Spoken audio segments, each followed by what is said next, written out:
The prayer, ये है आज की इंग्लिश की शॉर्ट मॉरल स्टोरी। हिंदी में करेंगे इसका ट्रांसलेशन। इस स्टोरी की हेल्प से आप इंग्लिश के हर एक स्ट्रक्चर को बारीकी से सीख पाएंगे और समझ पाएंगे। इसके साथ ही साथ कई सारे इंग्लिश के नए वर्ड मीनिंग भी यहाँ पर आप सीखेंगे और जो ग्रामर का पार्ट है उसको भी यहाँ पर कवर करेंगे। तो चलिए स्टार्ट करते हैं। स्टोरी का नाम है द प्रेयर। प्रेयर का मतलब होता है प्रार्थना। क्या है स्टोरी? वंस यानी कि एक बार, अ शिप गॉट, ये जो गॉट है गेट की सेकेंड फॉर्म है और यहाँ पर देखा जा रहा है ये रेक्ट है। रेक्ट का मतलब होता है पूरी तरह से नष्ट हो जाना, रेक्ट। तो यहाँ पर ये जो है ये एडजेक्टिव है। क्या है? एडजेक्टिव है। ये जो गॉट है ना, गेट के बाद में वर्ब की थर्ड फॉर्म के रूप में एडजेक्टिव आता है, यानी कि हो गया या हो जाता है, इस तरीके से हिंदी में सेंस जाएगा।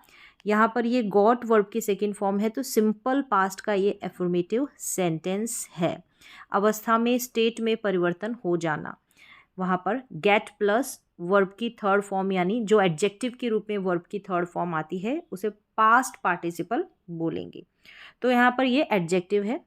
Once a ship got wrecked in a storm, ये जो स्टॉर्म है, स्टॉर्म का मतलब तूफान, तो तूफान से पूरी तरह से नष्ट हो गया था क्या? एक जहाज, एक शिप। ओनली 2 फ्रेंड्स, केवल 2 फ्रेंड्स, 2 मित्र। सर्वाइव्ड सेकेंड फॉर्म है ये। सर्वाइव का मतलब होता है बच जाना या जीवित रहना, तो 2 जो फ्रेंड थे वही बचे थे। सिंपल पास्ट है ये भी। स्वैम, स्विम की सेकेंड फॉर्म यानी तैरे। स्विम का मतलब होता है तैरना, तो स्वैम तैरे। टू, अब किसकी ओर? टू डायरेक्शन के लिए टू प्रपोजिशन है। आइलैंड यानी एक आइलैंड की ओर वो तैरे। यहाँ पर सर्वाइव्ड हो गया, स्वैम हो गया और ये जो गॉट है ये भी तीनों ही वर्ब की सेकेंड फॉर्म है, यानी सिंपल पास्ट का affirmative sentence. They decided, decided decide की सेकंड फॉर्म। तय किया, डिसाइड करना, निर्णय करना, फैसला करना, तय करना, तो उन्होंने निर्णय किया, तय किया। क्या तय किया? To pray to God, pray to God मतलब भगवान को प्रार्थना करना। और किस लिए, किस उद्देश्य से? मदद के लिए। फॉर के लिए और हेल्प यानी मदद। फॉर का यहाँ पर उद्देश्य के लिए यानी पर्पस के लिए यूज हुआ है।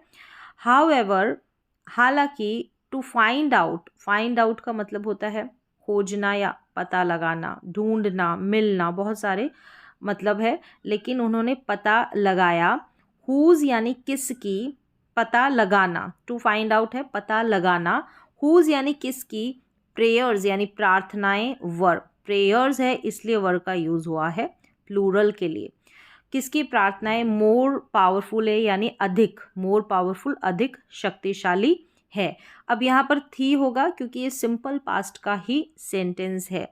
वॉज वर्ब का प्रयोग किया जाता है, उसके बाद में स्टेट या अवस्था बताने के लिए सब्जेक्ट की, इसके बाद में यानी वॉज वर्ब के बाद में कोई एक्शन परफॉर्म नहीं होता।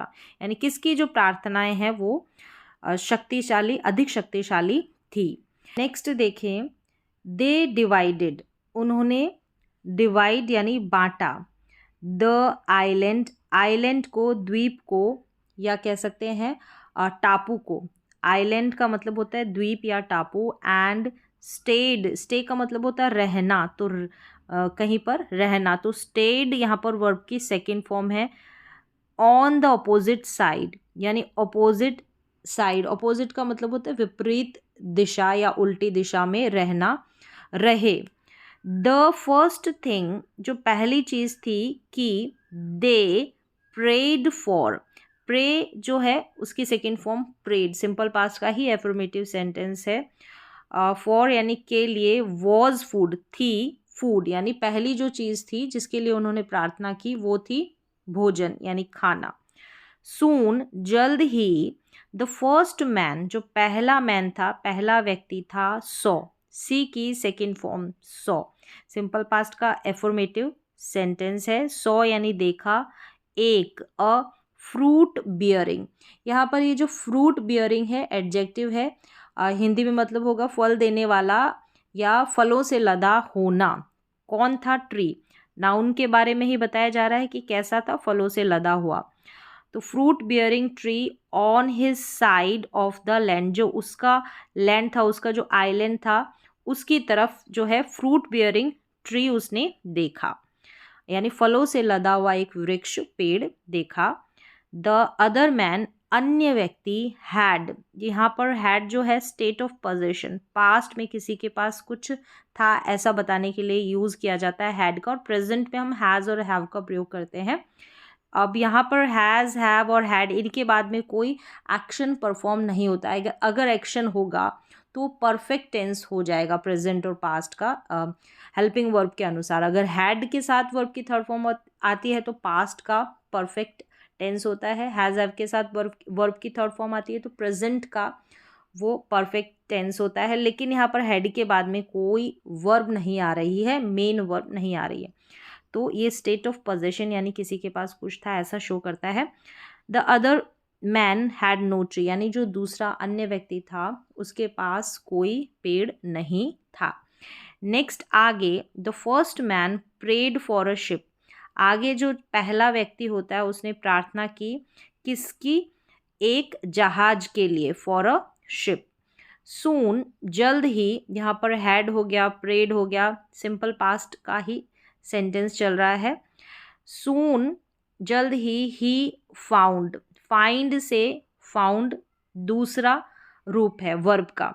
तो फाइंड के बहुत सारे मतलब होता है, जैसे कि मिलना, खो जाना, ढूंढना, हासिल करना, ढूंढ निकालना, पाना। तो सून ही फाउंड, अब उसने पाया, क्या पाया, एक ship, on his side of the island, जो उसका आइलैंड था उसकी तरफ उसने अपनी साइड एक शिप पाया। हैप्पीली, यहाँ पर एलवाई से एंडिंग हो रही है हैप्पीली की, तो ये एडवर्ब है, क्रिया विशेषण। ही बोर्डेड, ये सेकंड फॉर्म है बोर्ड से बोर्डेड। बोर्डेड का मतलब होता है किसी में चढ़ना, तो किस में चढ़ा, द शिप, यानी शिप के अंदर उस जहाज में वह चढ़ा। ही डिसाइडेड, उसने फैसला किया, और नॉट नेगेटिव है, डिसाइडेड क्या फैसला किया, क्या न करने का फैसला किया, not to take his friend with him, यानी उसके साथ अपने फ्रेंड को न ले जाने का फैसला किया। सडनली, अचानक से, अ वॉइस, एक आवाज़, फ्रॉम द हेवंस, फ्रॉम यानी से, कहाँ से, हेवन से, यहाँ हेवंस नहीं होगा, हेवन से, यानी कि आसमान से, आकाश से एक आवाज़ आई। कॉल्ड आउट, आई मीन्स यहाँ कॉल आउट से कॉल्ड आउट, कॉल्ड है वर्ब की सेकेंड फॉर्म, पुकारना होता है कॉल आउट, तो पुकारा, आसमान से एक आवाज़ ने, अचानक से आसमान से एक आवाज़ ने उसे पुकारा। Suddenly a voice from the heavens, heaven called out, यहाँ पर एस नहीं आएगा, हेवन होगा। फिर है why are you living your friend, ये इंट्रोगेटिव सेंटेंस है, आर के साथ यहाँ पर वर्ब में आईएनजी है, तो प्रेजेंट का ये कंटिन्यूअस का टेंस है। वाई, क्यों, आर यू, लीव का मतलब होता है छोड़ना, तो छोड़ रहे हो अपने मित्र को, योर फ्रेंड, तुम्हारे मित्र को क्यों तुम छोड़ रहे हो, इंट्रोगेटिव है तो WH फैमिली वाला। इसके बाद में जो भी इज एम आर हो गया, वॉज वर्ब, जो भी हेल्पिंग वर्ब है उसका प्रयोग होगा, उसके बाद में सब्जेक्ट और फिर मेन वर्ब, ये इसका स्ट्रक्चर रहता है।